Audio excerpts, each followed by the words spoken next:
In this video we will discuss the interview question which is asked in many companies like IBM, Infosys, Accenture, CTS, and this will be a different type of video where I will explain each and every coding question. Also you can answer any question by pausing the video and answer in the comment section. So welcome everybody, this is your friend Java Interview Buddy and let's get started.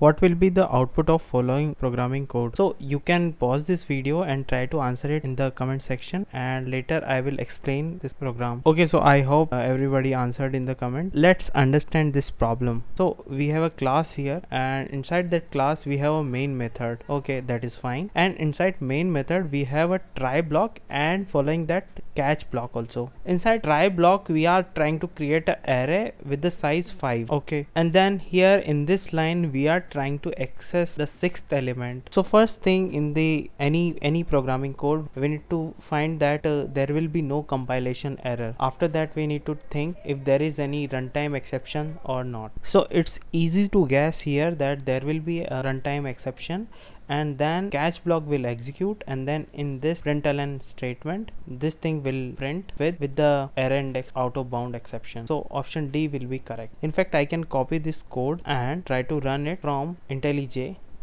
and here I will run this code. Can you see this output?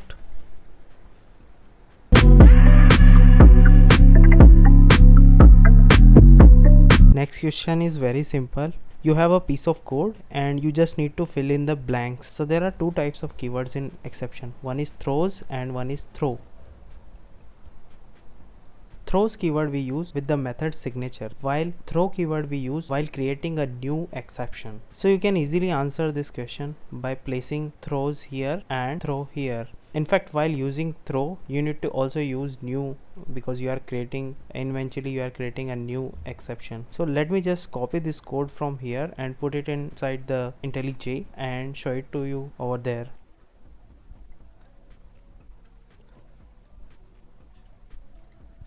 Here I place throws keyword, so the error is gone. Now here I will place throw keyword with the new exception. Yeah, so the compilation errors are gone now, and that's how you answer this question. Moving to next question.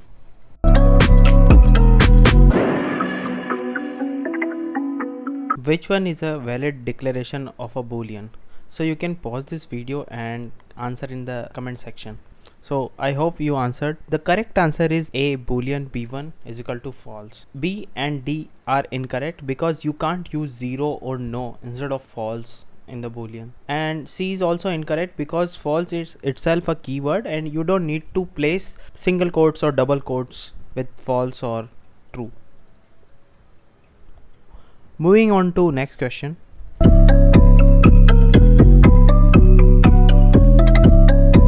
The next question is, which of the following is valid for compiling Java source file with the name main.java? For compiling any Java source file, you have to use javac command. So automatically option B, option C and option E are incorrect because they are using Java command, and Java command is used for executing, not for compiling. The next thing is, while using javac command you have to give the file name and file extension as well.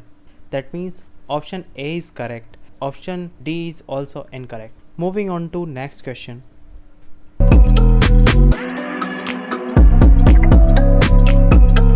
The next question is, what type of exception will the following statement generate? So this is a simple statement where we are creating an array and the size of array we are giving in -1. Many of you will think that this will generate array index of bound exception, but no, this will not generate array index of bound exception. In fact, this will generate a special kind of exception which I will show you from the Eclipse. I will just copy this code from here and paste it inside IntelliJ. This will not generate any compile time exception, and when I try to run this code it will give me a negative array size exception. And if you check this negative array size exception, this is a type of runtime exception again. For next time, please remember that if you give any negative value inside the size of array, suppose anything -3, and again if I run this, it will give me negative array size exception. Can you see this here? Yeah. So moving on to next question.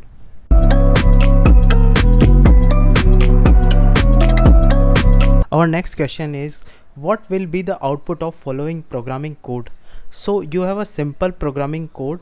We have a class, and inside that class we have a main method. Inside main method we are declaring an integer variable called total, and then we have a for loop. We don't have curly braces after for loop. That doesn't mean this for loop is incorrect.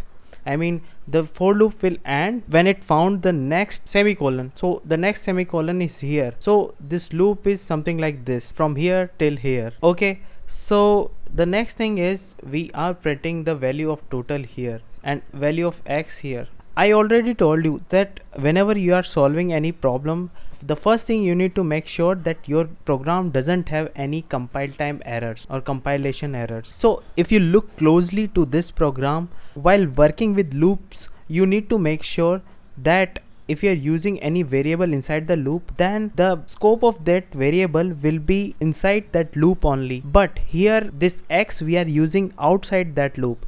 This loop is starting from here till here, and if you put curly braces, you can put curly braces something like this. This x we are using is outside the scope of this loop. So there will be a compile time error at line number 9. So D option is correct. But suppose if we are printing this x inside that for loop, then the output will be different. Then this loop will execute perfectly, and the output is something like this one. The value of count will update every time with adding the new value of x into it. So let me just undo everything and let me just show it to you inside IntelliJ by copying this code. So here you can easily check that you are getting compile time error here in the x. So in IntelliJ, in many cases you won't get red line at the error, but if I copy this and put it inside the Eclipse, you can see that here we are getting compile time error. So we can move to next question.